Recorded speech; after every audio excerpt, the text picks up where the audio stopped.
কদিন ধরে তো জানেন বিজেপির অত্যাচার হচ্ছে। আমি তৃণমূল কংগ্রেস করি। পদে আছেন কোনো? পদে বলতে কোনো পদেই নেই। হুম আমি একটা সাধারণ কর্মী, কি হচ্ছে আজকে? কিন্তু আমাকে টার্গেট করেছে ওরা অনেক দিন ধরে। কারণ জানি না, আমি ওদের সঙ্গে, আমার সঙ্গে ওদের সবার সঙ্গেই সদ্ভাব। কি হয়েছে আজকে এখন? কি হয়েছে বলতে, এখানে মাঝে একদিন এসে হাবিজুল বলে একজন আছে, ওর বাড়িতে হুমকি টুমকি দিয়ে গেছে।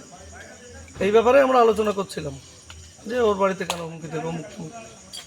বিষয়টা হচ্ছে বিজেপির থেকে বলছে যে হচ্ছে আমরা সবাইকে বারণ করেছি শান্ত থাকো শান্ত থাকো শান্ত থাকো, কিন্তু এদিকে উপরে বলছে নিচে কাজ করে যাচ্ছে। কি কি করেছে আপনার?